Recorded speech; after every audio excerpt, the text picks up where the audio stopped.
అందరికి వందనాలు. మన ప్రాతకాల ప్రార్థన ప్రారంభించుకుందాం. ప్రియులారా, ప్రార్థన చేసుకుందాం. ప్రేమ కలిగిన మా ప్రియ పరలోకమందున్న మా తండ్రి, మహాగణుడ, మహోన్నతుడా, ధవలవర్ణుడా, రత్నవర్ణుడా, 10,000 అతికాంక్షణీయుడా, నీతిశీరుడా, న్యాయవంతుడా యేసయ్యా, మీకే స్తుతులు స్తోత్రాలు వందనాలు చెల్లించుకుంటున్నాను. ఆయన మరొక పర్యాయం దేవా, మరి తండ్రి, ఈ రీతిగా వేకువజామున మీ సన్నిధిని వెతకడానికి మీరు మాకు అనుగ్రహిస్తున్నటువంటి ఈ మంచి సమయం కొరకు మీ స్తోత్రాలు చెల్లించుకుంటున్నాం. మేము ఒక దర్శనం చేసుకోవడానికి మాకు అనుగ్రహిస్తున్నటువంటి ఈ భాగ్యం కొరకు స్తోత్రాలు చెల్లించుకుంటున్నాం. దేవా, మరి తండ్రి, వేకువజామున మీతో ఈ సహవాసం కలిగి ఉండడానికి మనకు అనుగ్రహిస్తున్నటువంటి ఈ గొప్ప ధన్యత కొరకు మీ స్తోత్రాలు చెల్లించుకుంటున్నాం. ఇదిగో ప్రభా, మరి స్థుతుల మీద మీరు ఆశీర్వాదం మనం ప్రార్థన చేస్తున్నాం. మీకు స్తోత్ర. అలాగే మరి తండ్రి నాయన, తమ 1వ కీర్తన విశ్వాసంతో నిరీక్షణతో చదువుకునే సమయం అంతటిని కూడా మా కొరకు దీవించండి, ఆశీర్వదించి మనం ప్రార్థన చేస్తున్నాం. మీ స్తోత్రాలు, వందనాలు నాయన. ఇదిగో కృప చూపించండి ఆయన, సహాయం చేయండి. అలాగే మరి తండ్రి, మీ వాక్యం వినే సమయం అంతటిని కూడా మా కొరకు దీవించి మనం ప్రార్థన చేస్తున్నాం. మీ పక్షంగా నిలబడబోయేటువంటి మా దైవజనుల్ని మరొకసారి మీ ఆత్మాభిషేకంతో నింపి దేవా, మీరే మాతో మాట్లాడమని ప్రార్థన చేస్తున్నాం. బాబా, మాతో మీ రాజ్యం, మీ నీతిని వెతకమన్నారు, అప్పుడు అవన్నీ మీకు అనుగ్రహించబడతాదని రీతిగా ప్రభా, వేకువజామున దేవా, ప్రారంభ గడియల్లో మీ రాజ్యాన్ని మేము వెతుకుతున్నాం, మీ నీతిని మేము వెతుకుతున్నాం ఆయన. దేవా, మరి తండ్రి, విషయాల్లో సహాయం చేయమని యేసయ్య సర్వశక్తి కలిగిన నామములో స్తుతించి ప్రార్థన చేసి అడిగి వేడుకుంటున్నాం పరలోకపు తండ్రి, ఆమెన్. సమయంలో కీర్తన చదువుకుందాం. పిల్లరా, మహోన్నతం చాటును నివసించేవాడే, సర్వశక్తి నీడను విశ్రమించేవాడు. ఆయన నాకు ఆశ్రయము, నా కోట, నేను నమ్ముకున్న నా దేవుడని నేను యెహోవాను గూర్చి చెప్పుచున్నాను. వేటకాని ఊరిలో నుండి ఆయన నిన్ను విడిపించును, నాశనకరమైన తెగులు రాకుండా నిన్ను రక్షించును. ఆయన తన రెక్కలతో నిన్ను కప్పును, ఆయన రెక్కల క్రింద నీకు ఆశ్రయం కలుగును. ఆయన సత్యము కేడమును డాలునై ఉన్నది. రాత్రి వేళ కలుగు భయమునకైనను, పగటి వేళ ఎవరు బాణమునకైనను, చీకటిలో సంచరించే తెగులకైనను, మధ్యాహ్నం ముందు పాడు చేయు రోగమునకైనను నీవు భయపడుకుందువు. నీ ప్రక్కన 1000 మంది పడినను, నీ కుడి పక్కన 10,000 మంది కూలినను అపాయం నీ ఎద్దుకు రాదు. నీవు కన్నులారా చూచుండగా భక్తిహీనులకు ప్రతిఫలం కలుగును. యెహోవా, నీవే నా ఆశ్రయము అని నీవు మహోన్నతుడైన దేవుని నీకు నివాసస్థలముగా చేసుకుని ఉన్నావు. నీకు అపాయం ఏమీ రాదు, ఏ తెగులును నీ గుడారము సమీపించదు. నీ మార్గములన్నిటిలో నిన్ను కాపాడుటకు ఆయన నిన్ను గూర్చి తన దూతలకు ఆజ్ఞాపించును. నీ పాదములకు రాయి తగలకుండా వారు నిన్ను తమ చేతుల మీద ఎత్తిపట్టుకుందరు. నీవు సింహములను, నాగుపాములను త్రొక్కెదవు, కొదమ సింహములను, భుజంగములను అనగత్రొక్కెదవు. అతను నన్ను ప్రేమించున్నాడు గనుక నేను అతన్ని తప్పించదును. అతడు నా నామం ఎరిగిన వాడు గనుక నేను అతన్ని గనపరచదును. అతడు నాకు మొరపెట్టగా నేను అతనికి ఉత్తరం ఇచ్చేదను. శ్రమలో నేను అతనికి తోడై ఉండదను. అతను విడిపించి అతన్ని గొప్ప చేసేదను. దీర్ఘాయు చేత అతనిని తృప్తిపరచదను. నా రక్షణ అతనికి చూపించదను. ఆమెన్. సమయంలో మన దేవుని వాక్యం విందాం. పిల్లరా, దేవుని గ్రంథంలో నుండి మీకా గ్రంథం 7వ అధ్యాయం 8వ వచనం. మీకా 7:8 వచనం. నా శత్రువ, నా మీద అతిశయింపవద్దు. నేను క్రింద పడినను తిరిగి లేతును. నేను అంధకారమందు కూర్చున్నను, యెహోవా నాకు వెలుగుగా ఉండును. యోహాను రాసిన సువార్త 6వ అధ్యాయం 5వ వచనం నుండి. కాబట్టి యేసు కన్నులెత్తి బహుజనులు తన యొద్దకు వచ్చట చూచి, వీరు భుజించుటకు ఎక్కడి నుండి రొట్టెలు కొని తెప్పించమని ఫిలిప్పుని అడిగాను గాని ఏమి చేయనయ్యుండెనో తానే ఎరిగి ఉండి అతనిని పరీక్షించుటకు అలాగడిగాను.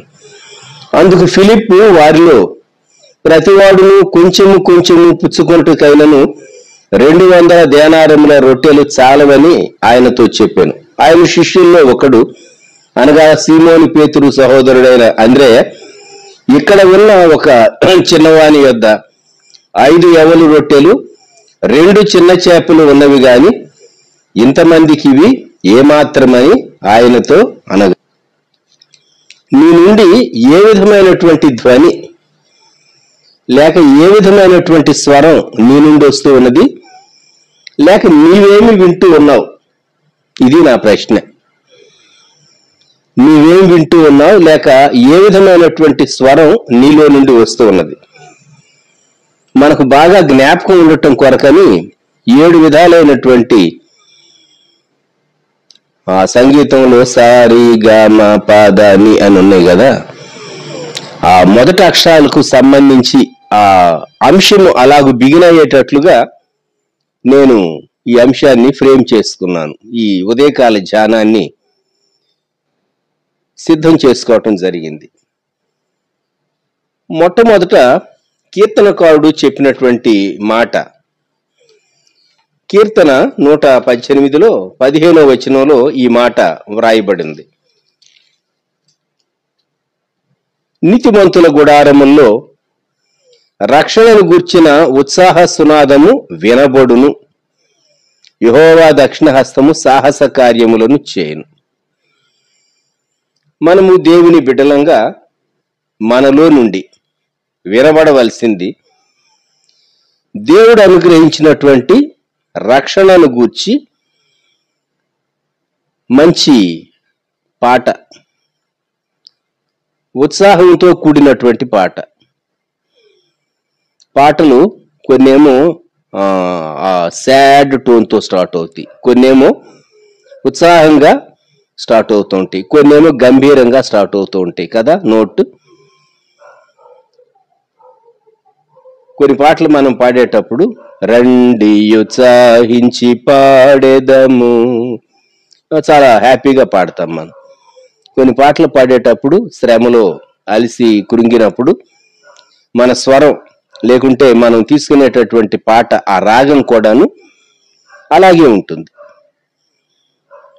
అలాగే విశ్వాసి యొక్క ఆధ్యాత్మిక జీవితంలో మనం యేసుక్రీస్తు ప్రభువును అంగీకరించినటువంటి వారంగా మన నివాసంలో నుండి నీతిమంతుల గుడారములలో అన్నాడు కీర్తనకారుడు, మన ఇంట్లో నుండి లేకుంటే మన గొంతులో నుండి వచ్చేటటువంటి స్వరం ఏ స్వరము?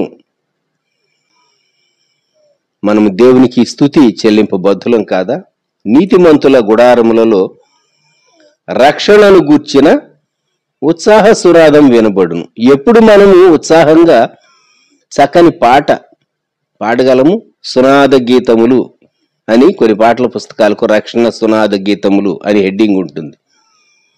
రక్షించబడినటువంటి బిడ్డలు దేవుని కార్యాలను బట్టి, ఆయన అనుగ్రహించిన శ్రేష్టమైన విలువైనటువంటి రక్షణను బట్టి, యేసుక్రీస్తు ప్రభు మన కొరకు సిలువలో చూపిన ప్రేమను జ్ఞాపకం చేసుకుంటూ స్తుతింపకుండా ఉండలేము. యెహోవా దక్షిణ హస్తము సాహస కార్యములను చేయును కీర్తనకారుడు చెప్పినటువంటి మాట.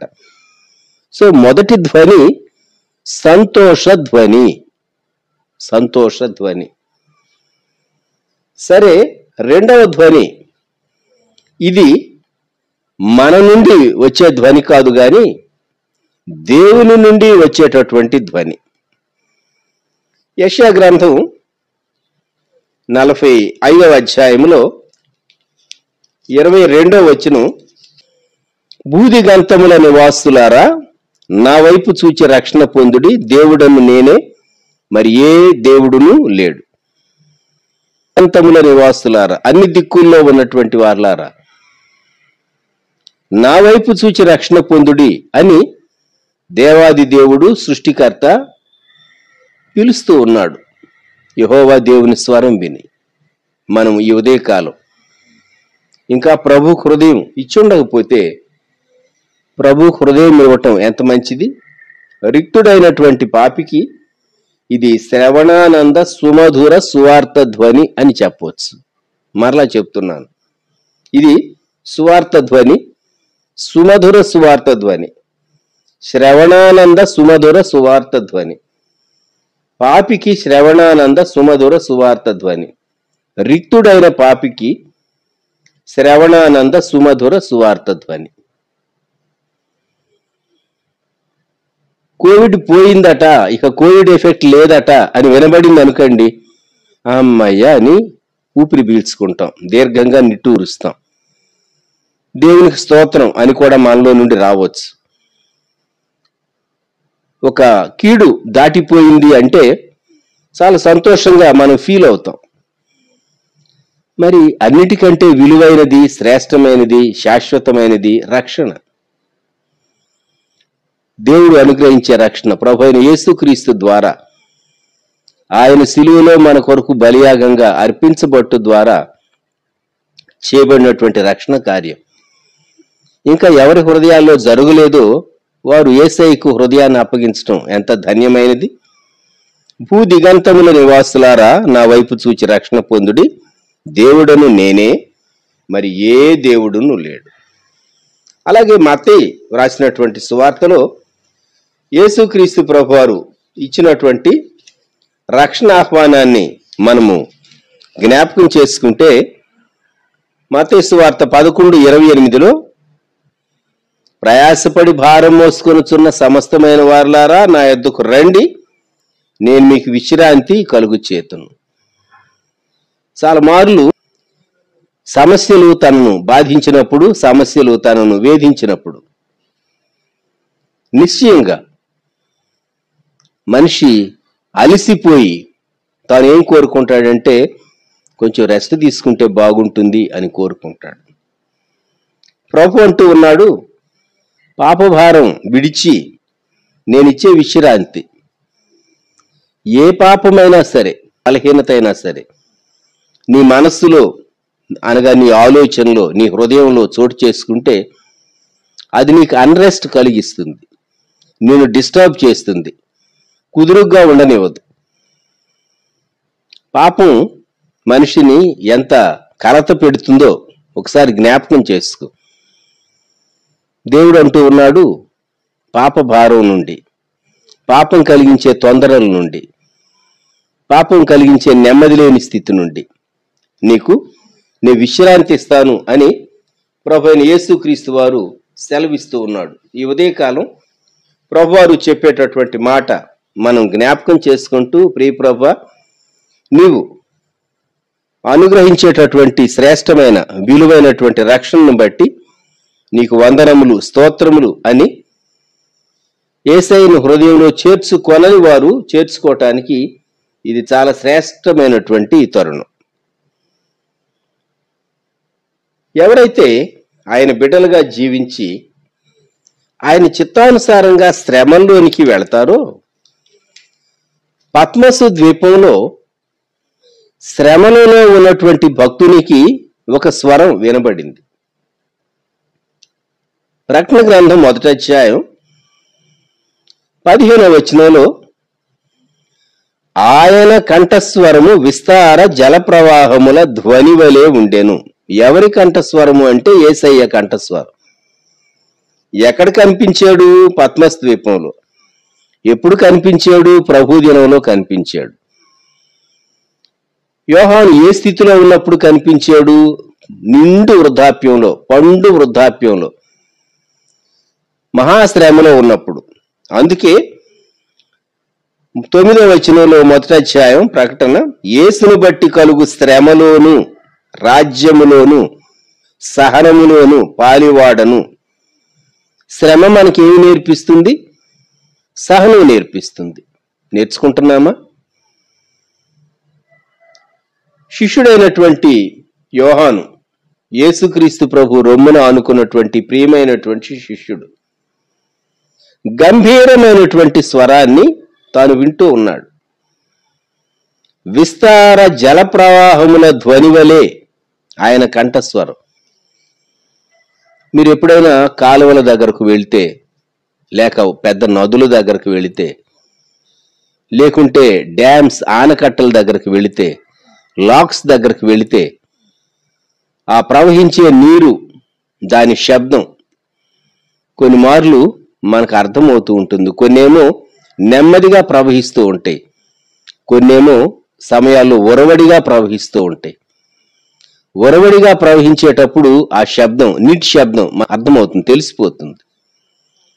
యేసుక్రీస్తు ప్రభు యొక్క కంఠస్వరము విస్తార జల ప్రవాహముల ధ్వని. కొన్ని మార్లు మనకు వర్షం వచ్చేటప్పుడు సౌండ్ దూరంగా వినబడుతూ ఉంటుంది. క్రమంగా మనం ఉన్నటువంటి ఏరియాలోనికి అడ్వాన్స్ అయ్యి అది చాలా, ఆ వర్షపు శబ్దం క్రమక్రమంగా ఎక్కువయ్యి ఆ తర్వాత ఒక సర్టెన్ స్టేజ్కి వచ్చిన తర్వాత అదే సౌండ్ కంటిన్యూ అవుతూ ఉంటుంది.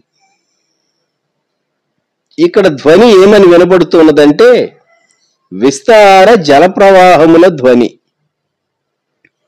మన మీదికి కూడాను శ్రమల ప్రవాహం వస్తుంది.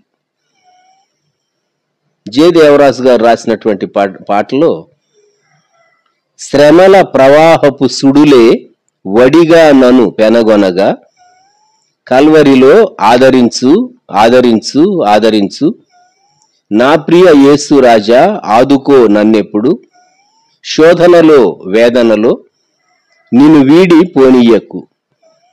ఇక్కడ విస్తార జల ప్రవాహముల ధ్వని, శ్రమల ప్రవాహపు ధ్వని ఒకటి ఉన్నది. దానిని మించినటువంటి ఆయన కంఠస్వరం ఉన్నదే విస్తార జల ప్రవాహముల ధ్వని వలె ఉండేను అన్నాడు. గమనించగలుగుతున్నావా? నీ శ్రమల ప్రవాహం కంటే ఆయన కంఠస్వరం యొక్క స్థాయి, నీ శ్రమల శబ్దం కంటే యేసయ్య కంఠములో నుండి వచ్చేటటువంటి వాగ్దాన ప్రవాహం యొక్క స్థాయి గొప్పది, అది గంభీరమైనది. శ్రమల్లో మనల్ని బలపరుస్తూ ఉన్నది. శ్రమల్లో ఇది గంభీరమైనటువంటి ధ్వని, గంభీరమైనటువంటి ధ్వని.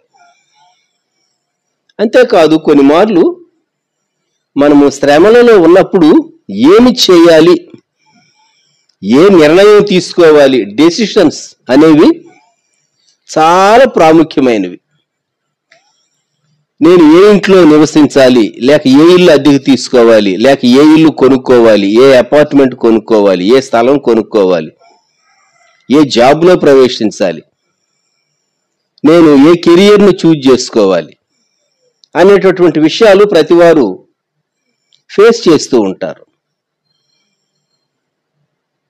లేక బాధ్యత కలిగినటువంటి స్థానంలో ఉన్నటువంటి వారు ఫేస్ చేస్తూ ఉంటారు. ఒక స్టూడెంట్, నేను ఏ గ్రూప్ చూజ్ చేసుకోవాలి, అలాగే స్టడీస్ కంప్లీట్ అయినటువంటి వ్యక్తి, what next, what about my career, నా ఫ్యూచర్ ఏంటి, నేను ఏ మార్గంలో సాగి వెళ్ళాలి. ఖచ్చితంగా ఏ మార్గంలో వెళ్ళాలి అనేది స్టూడెంట్స్ వారి తల్లిదండ్రుల సమ్మతితో, లేకుంటే వారి తల్లిదండ్రులకు చెప్పి వారికి ఒక ఆలోచన విధానం ఉంటుంది.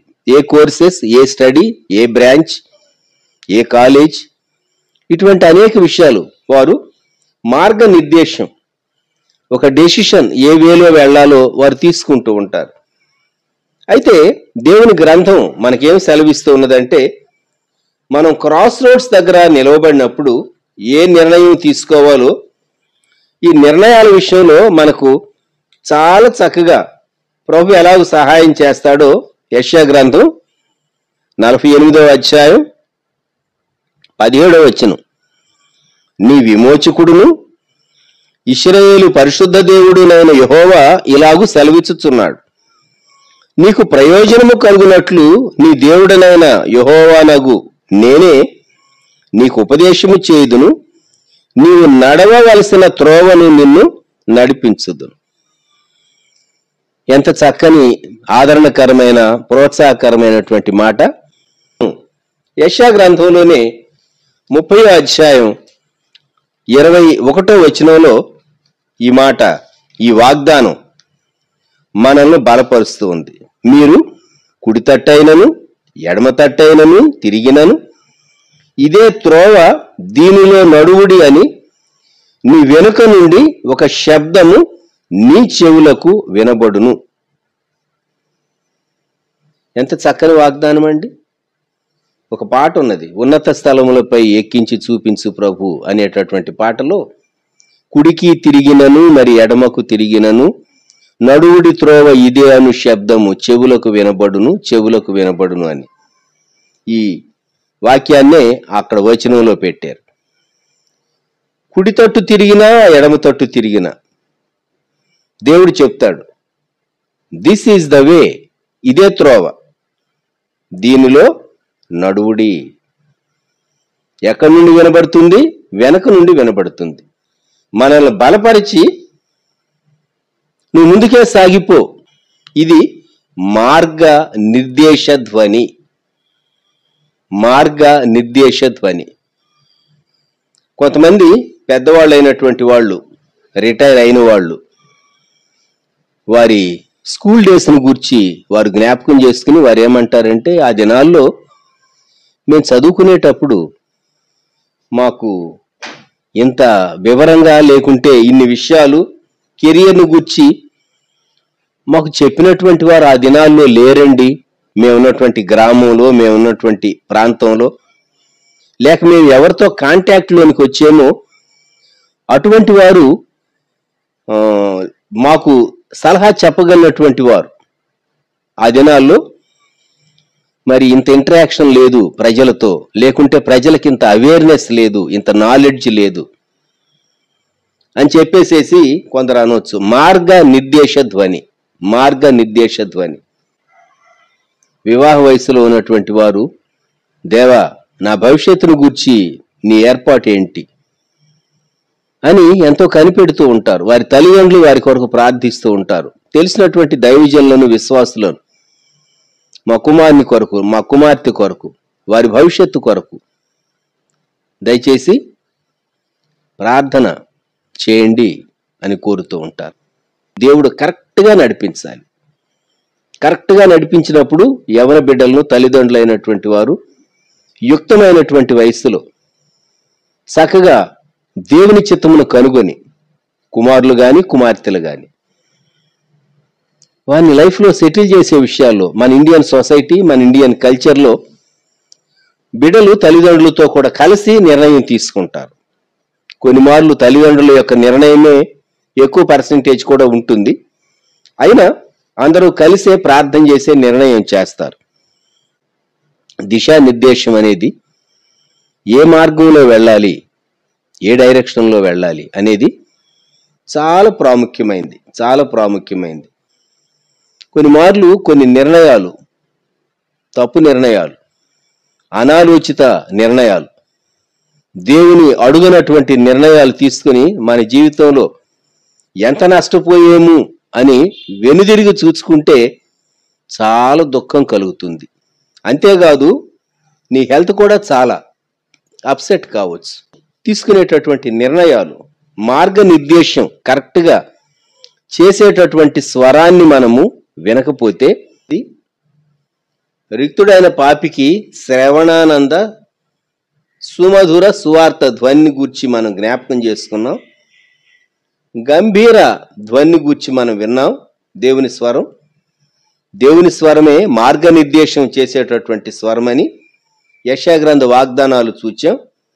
ఇప్పుడు పోరాట ధ్వని, సరిగమ పోరాట ధ్వని. రాజులు 2వ గ్రంథం 7వ అధ్యాయంలో ఒక అద్భుతమైనటువంటి సంఘటన జరిగింది. ఇప్పుడు టేప్ రికార్డర్స్ కనబట్టలేదులేండి. ఒకప్పుడు టేప్ రికార్డర్స్ ఉండేవి. దేవుడే ఒక టేప్ రికార్డర్లో పెద్ద శబ్దాలు రికార్డ్ చేసి ఆకాశంలో దూతలు వినిపిస్తే, లేక భూమి మీద ఆ సౌండ్ ఆ మిలిటరీ క్యాంపులో వినిపిస్తే దాని రియాక్షన్ ఎలా ఉంటుంది అనేది రాజులు 2వ గ్రంథం 7వ అధ్యాయం 6-7 వచనాల్లో మనం చూడవచ్చు. షోమ్రోను పట్టణం పైన సిరియా దేశస్థులు దాడి చేశారు. ఇప్పుడున్నటువంటి సిరియా ఉన్నదే ఆ సిరియానే.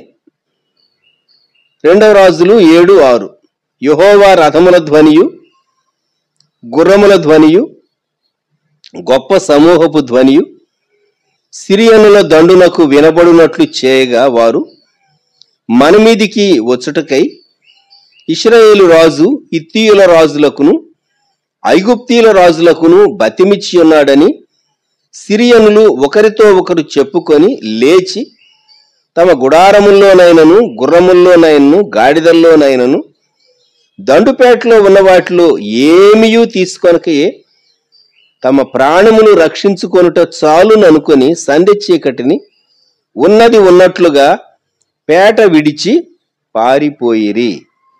దండుపేట విడిచిపెట్టి పారిపోయారు. యుద్ధం చేయటానికి వచ్చినటువంటి విస్తారమైనటువంటి సిరియా సైన్యం, ఇశ్రాయేలు పైన యుద్ధం చేయటానికి వచ్చినటువంటి సైన్యం. ఎందుకని? వారికి శబ్దాలు వినబడి, యుద్ధ ధ్వని వినబడింది. ఏ ధ్వని?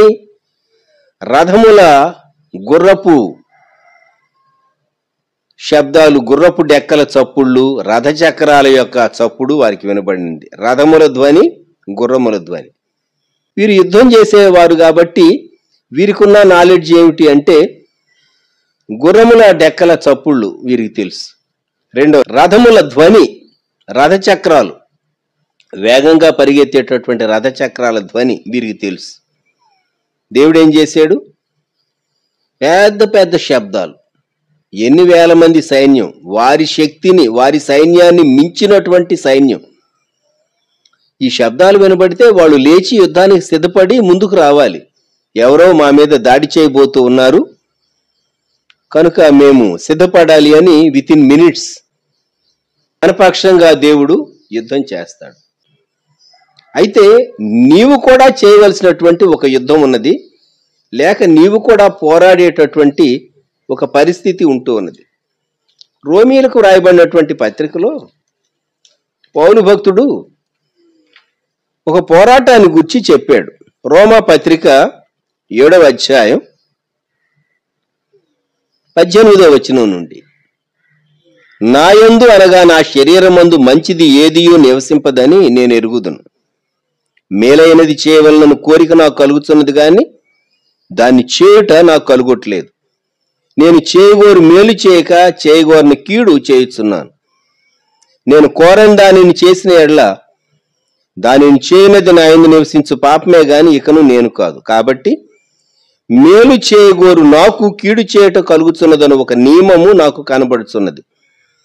అంతరంగ పురుషుని బట్టి దేవుని ధర్మశాస్త్రమునందు నేను ఆనందించుచున్నాను గాని వేరొక నియమము నా అవయవముల్లో ఉన్నట్టు నాకు కనబడుచున్నది. అది నా మనసునందున్న ధర్మశాస్త్రముతో పోరాడుచు నా అవయవముల్లోనున్న పాప నియమమునకు నన్ను చెరపట్టి లోబర్చుకొనొచ్చున్నది. అయ్యో, నేను ఎంత దౌర్భాగ్యుడను! ఇటు మరణమునకు లోనగు శరీరము నుండి నన్ను ఎవడు విడిపించును? మన ప్రభువైన యేసుక్రీస్తు ద్వారా దేవునికి కృతజ్ఞతాస్తుతులు చెల్లించుతున్నాను. కాగా మనసు విషయంలో నేను దైవ నియమమునకును శరీర విషయంలో పాప నియమమునకును దాసుడనై ఉన్నాను. కాబట్టి ఇప్పుడు క్రీస్తు యేసునందున్న వారికి ఏ శిక్షా విధియు లేదు. క్రీస్తు యేసునందు జీవమునిచ్చు ఆత్మ యొక్క నియమము పాప మరణముల నియమము నుండి నన్ను విడిపించిన ఎట్లనగా ధర్మశాస్త్రము దేనిని చేయసాలకపోయానో దానిని దేవుడు చేశాడు. పోరాడుతూ ఉంటావు. శరీరము, ఆత్మ పోరాటం కలుగుతూ ఉంటుంది. పాప నియమము, ఆత్మ నియమం. దేవునికి స్తోత్రం. జీవనిచ్చేటటువంటి ఆత్మ నియమం పాప మరణముల నియమం నుండి మనల్ని విడిపిస్తుంది. మనం జయించేటట్లు యేసుక్రీస్తు ప్రభునందున్నటువంటి విశ్వాసికి విక్టరీ ఈజ్ ఎష్యూర్డ్. ఈ పోరాటం ఎఫ్సి పత్రిక 6వ అధ్యాయం మనం ఎరుగుదాం. మనం పోరాడుంది శరీరులతో కాదు అని. అక్కడ క్రైస్తవ వీరుని సర్వాంగ కవచం, రక్షణయను శిరస్త్రాణము, అలాగూ వాక్య ఖడ్గాన్ని గూర్చి, అలాగే పరిశుద్ధుల కొరకు విజ్ఞాపన చేయమని, ఇవి మరి ఆత్మ సంబంధమైనటువంటి పోరాటంలో మనం ధరించుకున్నామా లేదా? పోరాట ధ్వని, యుద్ధ ధ్వని, పోరాట ధ్వని, యుద్ధ ధ్వని.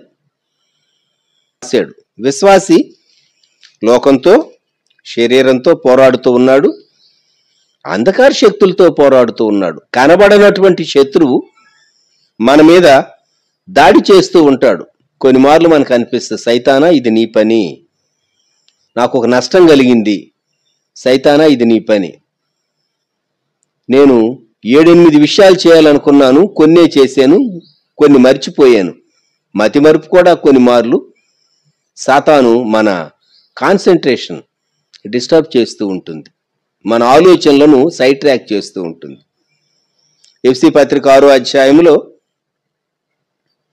17వ వచనం నుండి, రక్షణయను శిరస్త్రాణమును దేవుని వాక్యమున ఆత్మ ఖడ్గమును ధరించుకొనుడి.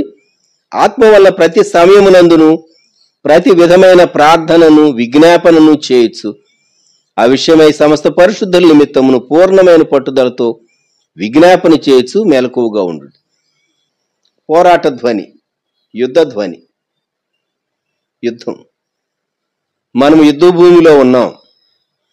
ఒక్కొక్క దినం గడుస్తూ ఉన్నది, ఒక్కొక్క మాసం గడుస్తూ ఉన్నది. అంటే ఎస్, యుద్ధ భూమిలోనే ఉన్నాం. మనం యుద్ధ భూమిలోనే ఉన్నాం. జ్ఞాపకం చేసి పెట్టుకుందాం.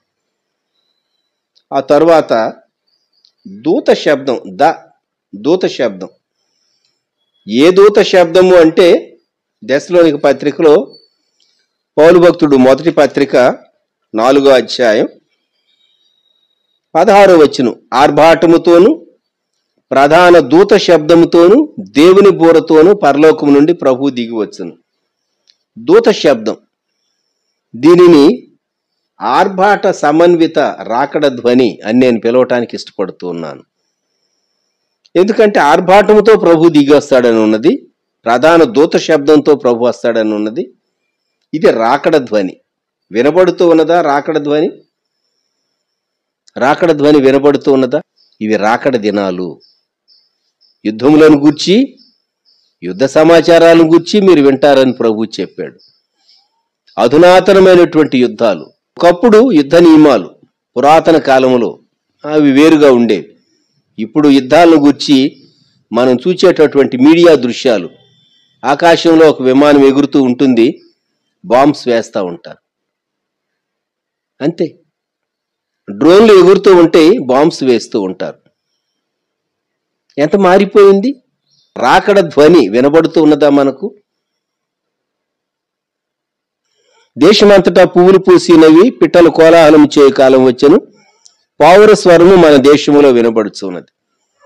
పిట్టలు కోలాహలం చేసేటటువంటి కాలం సువార్థికులు ప్రపంచ దేశాలకు వెళ్ళి సువార్త చెప్పినటువంటి కాలం. పావురం పరిశుద్ధాత్మునికి సాదృశ్యం. పావుర స్వరం వినబడుతూ ఉన్నది అంటే రాకడ ధ్వని వినబడుతూ ఉన్నది. జ్ఞాపకం పెట్టుకుందాం మనం. రాకడ ధ్వని వినబడుతూ ఉన్నది. ఆఖరుగా నిరాశా ధ్వని లేక నిరీక్షణ ధ్వని. నీలో నుండి నిరాశా ధ్వని వస్తుందా, నిరీక్షణ ధ్వని వస్తూ ఉన్నదా? మనము యోహాను సువార్తలో అంద్రేయ అన్నటువంటి మాట మనము జ్ఞాపకం చేసుకున్నాం. యేసు ప్రభువారు మీరే వారికి భోజనం పెట్టండి అని ప్రభు వీరు భుజించుటకు ఎక్కడి నుండి రొట్టెలు తెప్పిద్దామని ఫిలిప్పుని అడిగాడు. యోహాను 6:6, ఏమి చేయనయ్యుండెనో తానే ఎరిగి ఉండి అతనిని పరీక్షించుటకు అలాగ అడిగాను. ఫిలిప్పు మంచి మ్యాథమెటిషియన్, లెక్కలేసాడు. 7వ వచనం, అందుకు ఫిలిప్పు వారిలో ప్రతివాడును కొంచెం కొంచెం పుచ్చుకొంటుకను 200 దేనారముల రొట్టెలు చాలవని ఆయనతో చెప్పాను. అప్పుడు అంద్రే ఏమంటూ ఉన్నాడంటే, ఇక్కడ ఉన్న ఒక చిన్నవాని యొద్ద 5 యవల రొట్టెలు 2 చిన్న చేపలు ఉన్నవి గాని ఇవి ఇంతమందికి ఇవి ఏమాత్రమని ఆయనతో అనగా నిరాశ ధ్వని ఆంద్రేలో నుండి వచ్చింది. అయితే యేసు ప్రభు తర్వాత ఆజ్ఞాపించిన తర్వాత మరి యేసు ప్రభు చెప్పాడు, ప్రజలందరినీ కూర్చోబెట్టమని. కూర్చోబెట్టారు, పంక్తులు పంక్తులుగా కూర్చోబెట్టారు. ప్రభు కృతజ్ఞతాస్తుతులు చెల్లించి 5 యవల రొట్టెలు, బార్లీ రొట్టెలు, 2 చిన్న చేపలు అందించినప్పుడు శిష్యులు పంచారు. అక్కడ భుజించినటువంటి పురుషుల యొక్క సంఖ్య, మిగిలినటువంటి గంపల యొక్క సంఖ్య మనము చూచినప్పుడు 10వ వచనంలో పురుషులు 5,000 మంది, స్త్రీలు పిల్లలు ఖచ్చితంగా 12,000 మంది కంటే తక్కువ ఉండరు, ఎక్కువే ఉండొచ్చు. మిగిలినవి 12 గంపలు, 12 బాస్కెట్స్ ఫుల్, 12 గంపలు ముక్కలు మిగిలినవి. అంటే తిని తిని తిని వారు తృప్తిగా తిన్న తర్వాత మిగిలినటువంటి ముక్కలు అవి. యేసుక్రీస్తు ప్రభువారు మనల్ని తృప్తిపరచడానికి ఆయన చాలినటువంటి దేవుడు. జ్ఞాపకం పెట్టుకో. కొన్ని మార్లు మనం విశ్వాస దృష్టి లేకపోతే చుట్టూ ఉన్న పరిస్థితులను చూసి భయపడతాం. అయ్యో ఏం చేయగలను, ఏం చేయగలను, ఏం చేయగలను. మనలో నుండి నిరాశ ధ్వని వస్తుంది. అయితే దేవుడు మన కన్నులు తెరిస్తే మనం ధైర్యం తెచ్చుకోగలం. మనము మీకాలో చదువుకున్నాం. మీకా ప్రవక్త శత్రువుతో, సాతానుతో అంటూ ఉన్నాడు, నా శత్రువా, నా మీద అతిశయపడవద్దు, నా మీద అతిశయపడవద్దు. నేను క్రింద పడ్డా సరే, నేను తిరిగి లేస్తాను. యెహోవా నాకు వెలుగుగా ఉంటాడు. కాబట్టి ప్రవక్త నిరీక్షణతో చెప్పినటువంటి మాట, నా శత్రువా, నా మీద అతిశయింపవద్దు, నేను క్రింద పడినను తిరిగి లేతును, నేను అంధకారమందు కూర్చున్నాను, యెహోవా నాకు వెలుగుగా ఉండును. మీకా 7:8. ఈ ఉదయకాలం నీలో నుండి ఏ స్వరం వస్తూ ఉన్నది, లేక నీవు ఏ స్వరం వింటూ ఉన్నావు? స రి గ మ ప ద ని.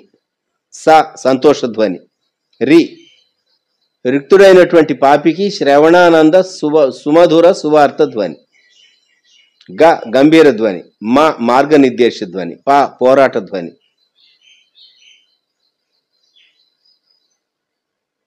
ద దూత శబ్దం, ఆఖరుగా ని నిరాశ ధ్వని లేక నిరీక్షణ ధ్వని. నీలో నుండి ఏ ధ్వని వస్తూ ఉందో, లేక నీకు ఏ ధ్వని వినబడుతూ ఉన్నదో, నీకు ఏ స్వరం వినబడుతూ ఉన్నదో ఒకసారి పరీక్ష చేసుకుందాం. మనం తలలు వంచుదాం, ప్రార్థన చేసుకుందాం. ప్రేమగల మా తండ్రి, మమ్ములను, మా కలిగిన వారిని, మా కుటుంబాలను, మా ప్రతి పరిస్థితిని మీకు అప్పగించుకుంటున్నాం. మేము మిమ్మలను గూర్చి నీతిమంతుల గుడారముల్లో రక్షణ సునాదము వినబడును అని వ్రాయబడిన రీతిగా సుమధుర స్వరములతో మేము మిమ్మలను గూర్చి ప్రస్తుతించే వారంగా ఉండటానికి కృప దయచేయవలసిందిగా ప్రార్థిస్తూ ఉన్నాం. దేవా, సహాయం దయచేయండి. ఈ ప్రాతకాలములో వ్యూ చేసిన మీ బిడ్డలను, వారి కుటుంబాలను దీవించండి. మీ శబ్దం మాకు వినిపింపచేసి నీకు ప్రయోజనము కలుగునట్లు నేను నీకు ఉపదేశం చేస్తాను అని చెప్పినటువంటి మీ స్వరం, విస్తార జలప్రవాహముల ధ్వని వలె ఉన్నటువంటి గంభీరమైనటువంటి మీ స్వరం మేము విని ముందుకు సాగటానికి కృప దయచేయమని మరొకసారి మమ్ములను మీ కాపుదల గల బలిష్టమైన హస్తములకు అప్పగించుకుంటూ స్తుతిస్తూ మా రక్షకుడు ప్రభు అయినటువంటి యేసుక్రీస్తు వారి ద్వారా ప్రార్థించి స్తుతించి వేడుచు ఉన్నాము తండ్రి. ఆమెన్. మన ప్రభు అయిన యేసుక్రీస్తు వారి కృప, తండ్రి అయిన దేవుని ప్రేమ, పరిశుద్ధాత్ముని అన్యోన్య సహవాసం సదాకాలం మనకు తోడై ఉండును గాక. ఆమెన్.